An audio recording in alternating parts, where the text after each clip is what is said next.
Astagfirullah. Astagfirullah. Terlihat sosok perempuan kumal dengan wajahnya yang sangat pucat dan kotor penuh dengan tanah. Namaku Rais. Aku seorang mahasiswa tingkat 4 di salah satu kampus di Bandung, dan aku mengambil jurusan hubungan internasional. Pada saat itu, aku sedang disibukkan dengan tugas kelompok yang cukup banyak. Ditambah kondisi pandemi pada saat itu, aku lebih sering menghabiskan waktu di depan laptopku untuk kelas online atau sekedar Zoom meeting dengan teman sekelompokku. Aku tinggal ngekos di sekitaran Jalan Dr. Setiabudi, Bandung. Sebagai anak kosan, pastinya aku sudah akrab dengan orang-orang sekitar kosanku, terutama para penjual makanan. Salah satu yang paling akrab denganku adalah Mang Usep, penjual gorengan dan nasi uduk. Karena saking akrabnya, aku sering ngutang padanya. Mang Usep berjualan di depan sebuah minimarket dekat gang yang ke arah kosanku. Dia biasanya berjualan sampai kira-kira jam 11 malam.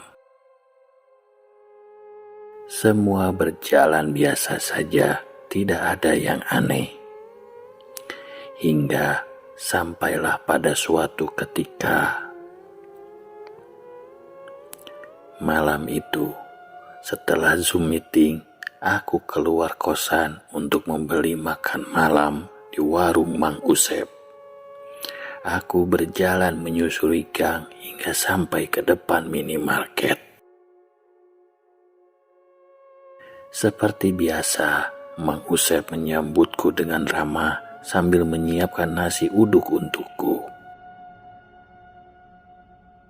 Mang Usep bercerita, katanya sore tadi anaknya yang perempuan datang untuk mengunjunginya. Dia datang bersama pacarnya, lalu mereka pun berfoto bersama di depan warung itu. Dan ketika melihat hasil jepretannya, Mang Usep kaget karena wajah anak perempuannya itu berubah. Dari hasil fotonya, wajahnya terlihat berubah jadi sosok perempuan yang lain yang tidak dikenal. Mang Usep bercerita dengan wajah yang sangat serius dan ketakutan. Lalu, karena takut, maka dia hapus fotonya. Keadaan seketika hening. Aku coba bertanya untuk mencairkan suasana. Masa sih, Mang, foto anak Emang tiba-tiba mukanya berubah jadi kuntilanak? Aku coba selfie ya. Nih, lihat Mang, nih. Aku pun lantas selfie dengan background yang sama dengan yang ada di foto Mang Usep. Tuh, lihat hasilnya. Gak ada kan, Mang? Mungkin Mang cuma salah lihat kali, atau pas lagi foto Mang gerak-gerak dikit jadi mukanya agak ngeblur gitu. Mang Usep langsung menepuk bahuku dan bilang, "Jangan sompral kamu Is." Begitu katanya dengan nada yang sedikit marah karena aku menyepelekan ceritanya. Ya sudah, aku percaya deh Mang. Makasih ya Mang, nih kali ini aku bayar. Aku pun langsung membayar makananku dan bergegas kembali ke kosan. Singkat cerita, beres makan malam, aku pun siap-siap untuk beristirahat. Ketika itu, jam menunjukkan pukul 11 malam. Setelah bersih-bersih dari kamar mandi, aku pun bercermin yang letaknya dekat dengan tempat tidurku. Satu hal yang harus kulakukan sebelum tidur adalah memakai obat jerawat di wajah. Jadi, aku bercermin memakai obat jerawat dan setelah itu barulah kurebahkan badanku di atas kasur. Mungkin karena kecapean seharian menatap layar monitor, aku pun langsung tertidur lelap. Pagi pun tiba, suara ayam si jago peliharaan bapak kos mulai bersuara yang menandakan pagi sudah tiba. Aku pun lantas terbangun dan tiba-tiba leherku terasa sangat nyeri. Sepertinya ketika aku tidur, aku salah bantal hingga membuat aku tidak bisa menengok kiri dan kanan. Aku paksakan untuk bangun karena hari pun sudah pagi dan aku akan bersiap-siap. Aku berjalan ke dekat jendela untuk membuka gorden jendela. Dan ketika aku buka gorden jendela, loh, kok masih gelap? Lalu aku lihat jam. Ternyata masih jam 1:30 pagi. Ada yang aneh, masih jam 1:30, kok si jago sudah berkokok? Aku lalu keluar dari kamar untuk melihat ayam bapak kos tersebut. Tak lama setelah kulihat, ayam itu pun berhenti berbunyi.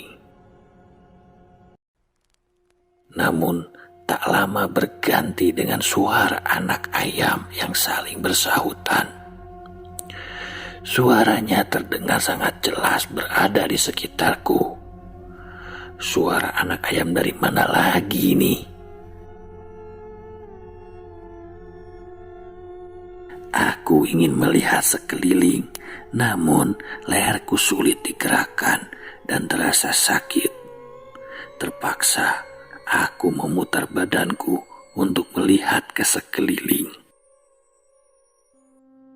Namun tidak kulihat satupun anak ayam. Lalu aku kembali masuk ke dalam kamar dan menutup pintu kamarku. Ketika pintu sudah tertutup, suara anak ayam itu masih terdengar di telingaku dan terasa sangat dekat sekali. Aku berkali-kali mengecek telingaku dengan telunjukku, tapi tetap saja suara itu masih terdengar sangat jelas. Aku pun berjalan kembali ke tempat tidur, dan ketika ku lewati cermin, Hei, apaan tuh? Langkahku terhenti. Dari ujung mataku, aku melihat sesuatu yang janggal. Karena tidak bisa menengok, aku pun memutar badanku ke arah cermin. Dan Astagfirullah.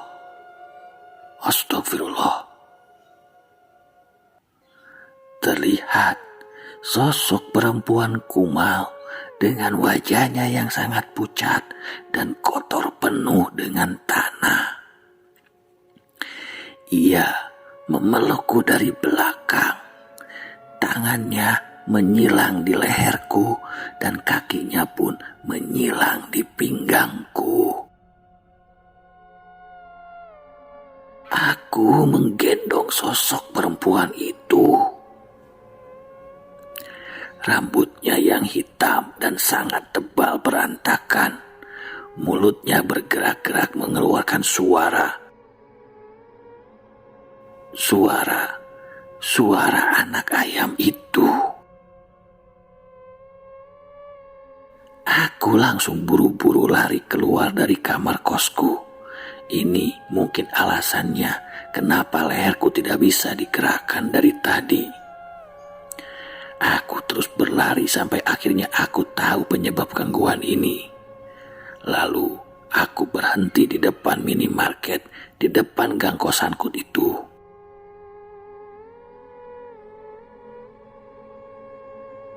Kondisinya malam itu sudah tutup. Begitu juga warung Mang Usep dan jalanan yang ada di sekitarnya pun sepi. Aku mendekati lapak dekat warung Mang Usep. Lalu aku berkata, "Hai Goib, aku percaya kamu ada. Maafkan aku sudah berkata sompral. Aku tahu kamu yang ikut denganku dan aku minta kamu turun dan jangan ikut aku lagi." Seketika itu, bulu kudukku berdiri, merinding dan terasa seperti ada gerakan tubuh turun dari punggungku. Dan setelah itu, angin besar terasa berhembus menerpa aku dari arah belakang. Kemudian setelah itu, aku langsung balikan badanku lagi dan beranjak pergi. Tanpa disadari, aku bisa menengok kembali. Buru-buru aku pun lari. Keesokan harinya, aku bertemu lagi dengan Mang Usep. Sontak aku pun langsung menceritakan kejadian semalam. Mang Usep sepertinya sudah mewanti-wantiku untuk jangan berkata sompral. Memang benar, ternyata di depan minimarket itu ada sosok penunggunya, yaitu seorang perempuan. Mang Usep lanjut berkata, suara ayam berkokok tengah malam adalah pertanda kehadiran sosok gaib di sekitar kita. Pantas saja, belum waktunya pagi, tapi ayam itu sudah berkokok. Konon katanya sih seperti itu. Namun, yang jelas apa yang membuatku diganggu ini adalah kata-kata dan ucapanku yang tidak seharusnya keluar dari mulutku. Dan aku tidak akan pernah melakukannya lagi.